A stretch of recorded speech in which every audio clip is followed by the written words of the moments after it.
Welcome back to the next topic. तो कैसे आप लोग, आई होप सब बढ़िया होंगे। तो आज का हमारा टॉपिक है डिस्प्रोपोर्शनेशन रिएक्शन। तो चलिए शुरू करते हैं। So what is disproportionation reaction? Disproportionation reaction means one atom in a molecule undergoes oxidation as well as reduction. मतलब जब एक एटम एक मॉलिक्यूल में, मतलब एक ही मॉलिक्यूल में जब एक एटम ऑक्सीडेशन भी करता है और वही एटम रिडक्शन भी करता है, ऐसे रिएक्शन को डिस्प्रोपोर्शनेशन रिएक्शन कहते हैं। और इनमें मतलब जैसे जिस रिएक्शन में एक जो वो एटम होता है, उस रिएक्शन में उस एटम की 3 ऑक्सीडेशन स्टेट हो सकती हैं। और अगर वो 3, जैसे कभी कभी क्वेश्चंस आते हैं जैसे कि फाइंड करना हो डिस्प्रोपोर्शनेशन रिएक्शन कौन सी है, तो उस सबसे बेस्ट तरीका यही है कि सबसे पहले उस रिएक्शन में जिस मेटल की डिस्प्रोपोर्शनेशन रिएक्शन हो रही है, उसको सबसे पहले उसकी अगर हम ऑक्सीडेशन स्टेट देख लें तो उससे बहुत जल्दी पता लग जाता है और वो सबसे ईजीएस्ट मेथड होता है। तो अभी हम लोग उसी के बारे में डिस्कस करेंगे। सो सबसे पहले करते हैं what is disproportionation reaction. Nation लिख लेते हैं, one atom in a molecule undergoes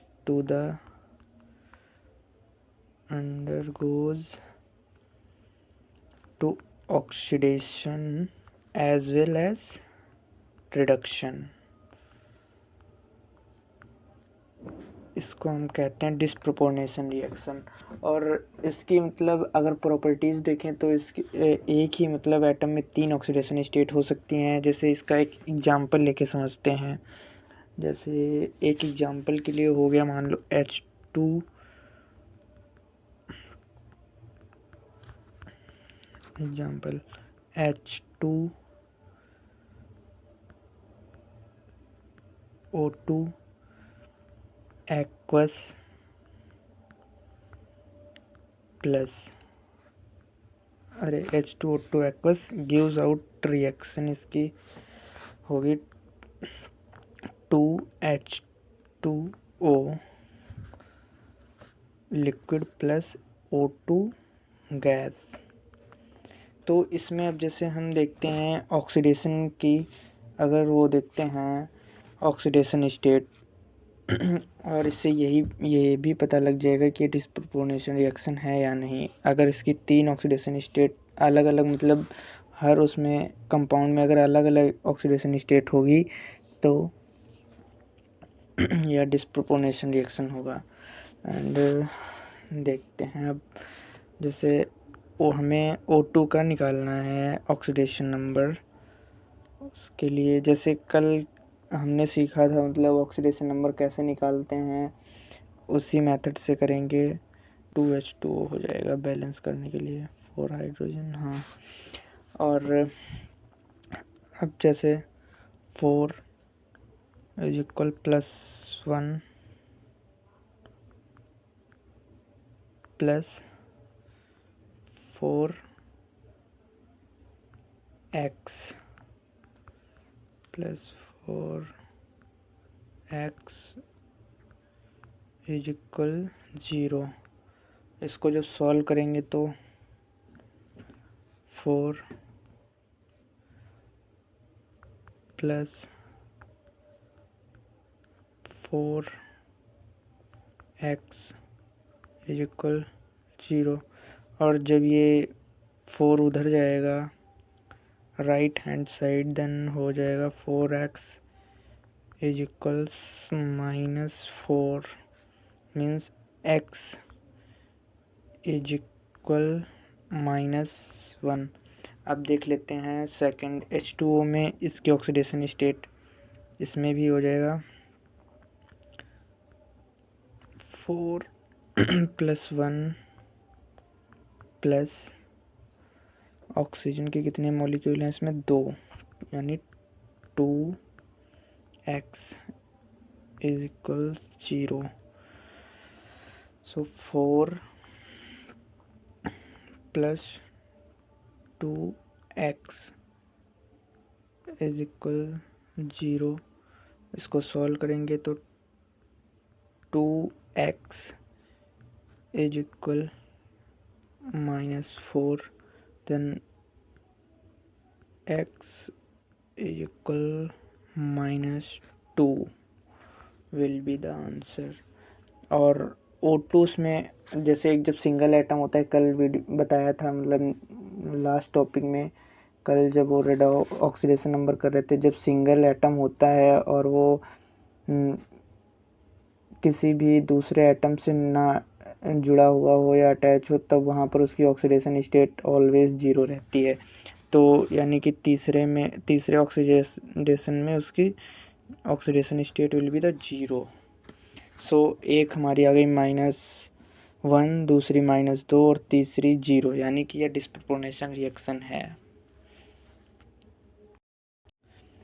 और डिस्प्रोपोर्शनल रिएक्शन जैसे जितने हैलाइड आयन होते हैं वो बेसिक मीडियम में काम आते हैं, और बेसिक मीडियम में ही वो रिएक्शन करते हैं। बस F2 को छोड़ करके बाकी सारे Cl2, Br2 एंड I2 ये रिएक्शन करते हैं डिस्प्रोपोर्शनल में केवल बेसिक मीडियम में, बट F2 नहीं करता है।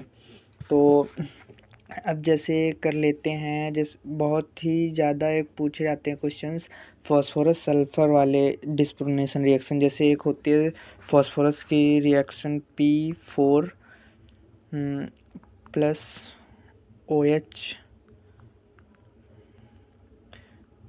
OH negative ion reacts with react होने पे बनता है इसका एक तो pH3, ये बैलेंसिंग के लिए आती है reaction, plus H2 PO2 negative. इसको हम चाहें तो मतलब डायरेक्ट भी कर सकते हैं, और इसका एक मेथड भी होता है। सबसे पहले हम डायरेक्ट करने के लिए देख लेते हैं कि इसमें जैसे इधर P4 है, इधर एक तो 2 P हैं, मतलब फास्फोरस के एटम्स हैं, इधर तो 4 हैं। तो इसको वो करने के लिए, बैलेंस करने के लिए, इधर अगर हम 3 से मल्टीप्लाई करते हैं तो हमारे फास्फोरस तो हमारा हो गया बैलेंस। अब बचा हाइड्रोजन एंड ऑक्सीजन। इधर हाइड्रोजन है 3 2 6 प्लस 3 9, और ऑक्सीजन है हमारे 6। और जब हम एल्कलाइन मीडियम में रिएक्शन करते हैं तो हमारे लेफ़्ट साइड वाटर भी ऐड हो जाता है। तो सबसे पहले हम वाटर को ऐड कर लेते हैं, बाकी बैलेंस बाद में, मतलब अभी करेंगे वाटर ऐड करने के बाद में। अब इसको बैलेंस भी कर लेंगे। तो इधर हमारे हाइड्रोजन है 6 प्लस 3 9, तो एंड ऑक्सीजन है हमारी 3 2 6। तो अगर हम 3 OH इधर कर दें और 3 ऑक्सीजन इधर कर दें, हो गया बैलेंस। 3 2 6 3, हाँ बैलेंस। और इसका एक ही बहुत ही, मतलब अगर आप बहुत से बारी में वाटर और ये OH उसको करने के लिए बैलेंस करने में बहुत ही ज़्यादा दिक्कत जाती, तो इसके लिए एक मेथड होता है एजम्पशन मेथड। तो इसको ऐसे करते हैं, पहले इसको मैं एक कॉपी पे करके दिखा रहा हूँ, इस पे ऐसे बन नहीं रहा है सही से। जैसे हमारी रिएक्शन थी P4 plus OH negative gives out PH3 plus H2PO2 negative. तो इसको ये अगर हम जब एजम्पशन मेथड से करेंगे तो ये रिएक्शन होगी। ये जो हमारा OH है इसको मीडियम मान लेते हैं और इसको हम कुछ देर के लिए नेगलेक्ट कर देते हैं, और जो ये P4 है इसके जैसे सेम एक और एटम हम एजम्पशन कर लेते हैं, तो ये हो जाए, एक और हो जाएगा। तो यहाँ पर PH3 प्लस H2PO2 ऐसे ही लिख लेते हैं, और इसमें इसकी oxidation state will B 0 and इसकी भी 0, और इसकी हम निकाल लेते हैं। तो ऑक्सीडेशन स्टेट जैसे हम निकालते थे बिल्कुल सेम उसी तरीके से निकालेंगे। x plus 3 is equal 0, then x is equal -3, तो इसकी oxidation will be the -3, and इसकी निकालेंगे तो 2 plus x plus 2 minus 2 is equals -1। ये हमारा चार्ज है इसलिए यहाँ पर -1 आ जाएगा। तो x plus 2 minus 4 is equals -1, x minus 2 is equal -1, then x is equal +1 और इस पे हमारा चार्ज हो जाएगा +1। तो अब यहाँ पर ये 0 से -3 गया है, यानी कि यहाँ पर इसका रिडक्शन हो रहा है और यहाँ पर ये 0 से +1 में गया है, यानी ऑक्सीडेशन हो रहा है। और इनका अब हम चेंज निकाल लेते हैं। तो 0 - 3 इज इक्वल 3 और कितने इनका यहाँ भी अगर चेंज निकालेंगे तो 0 - 1 इज इक्वल -1 और इनका n फैक्टर निकालेंगे तो इनका चेंज कितने के लिए आ रहा है, एक ही के लिए, क्योंकि यहाँ पर अगर कोई दूसरा या कोफिशिएंट होता तो उससे मल्टीप्लाई हो जाती। तो जब कोई कोफिशिएंट नहीं होता है तो वहाँ पर उसको हम 1 सपोज कर लेते हैं। तो ये हमारा 3 हो जाएगा, इसका NF हमारा 3 यानी NF मीन्स n फैक्टर इसका 3 हो जाएगा, इसका भी हमारा n फैक्टर हो जाएगा, यहाँ पर भी 1 ही है तो 1। और n फैक्टर एक ऐसे भी निकालते हैं, मतलब जितना उस पर चार्ज होता है, जितना उस कंपाउंड पे चार्ज होता है या फिर एटम या मेटल पे चार्ज होता है उतना ही उसका n फैक्टर होता है। हम डायरेक्ट भी लिख सकते थे बट ये सबसे अच्छा तरीका होता है। जैसे कभी कभी कोफिशिएंट की वजह से उसका n फैक्टर चेंज हो जाता है तो इस मेथड से कर लेते हैं। तो इसका n फैक्टर 1 और जब इनका n फैक्टर निकल के आता है तो इनकी क्रॉस मल्टीप्लाई हो जाती है n फैक्टर की इन रिएक्शंस में। तो इसकी 1 से मल्टीप्लाई हुई तो ये सेम रहेगा P4, यहाँ पर 3 P4 gives out PH3 plus H2PO2।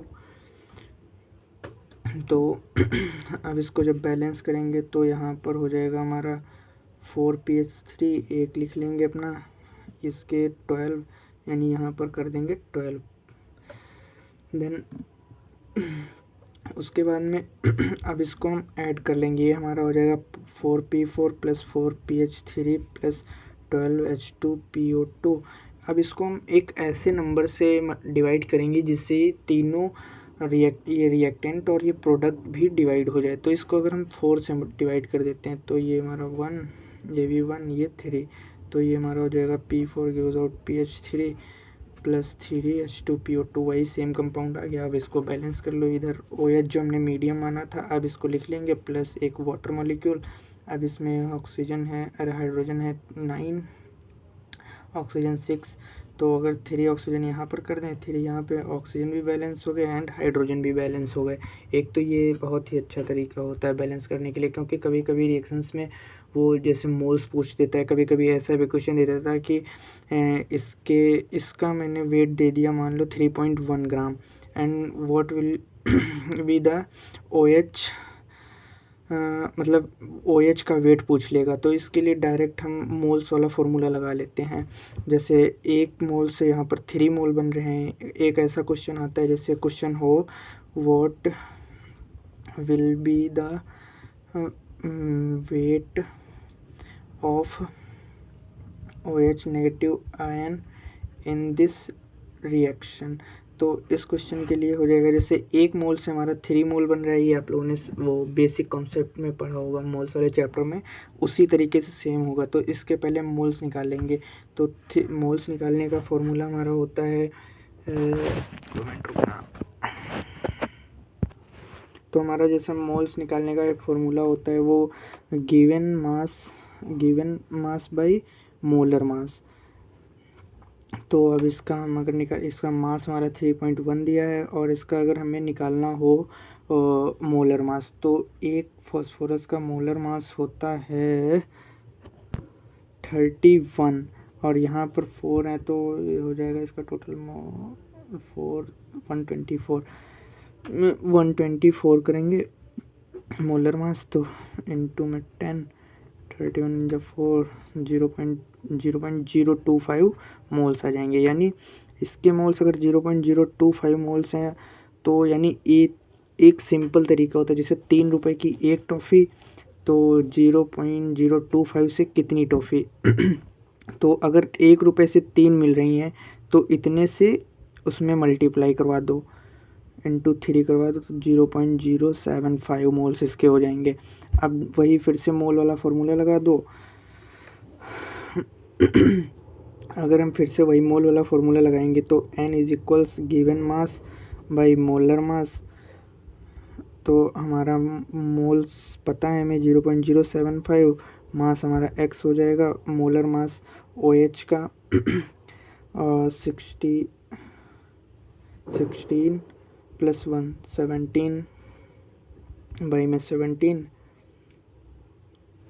और इसका OH का मोलर मास 17 हो जाएगा। तो इसको उधर जब लेकर जाएंगे तो ये मल्टीप्लाई में जाएगा, 0.075 इंटू मल्टीप्लाई x।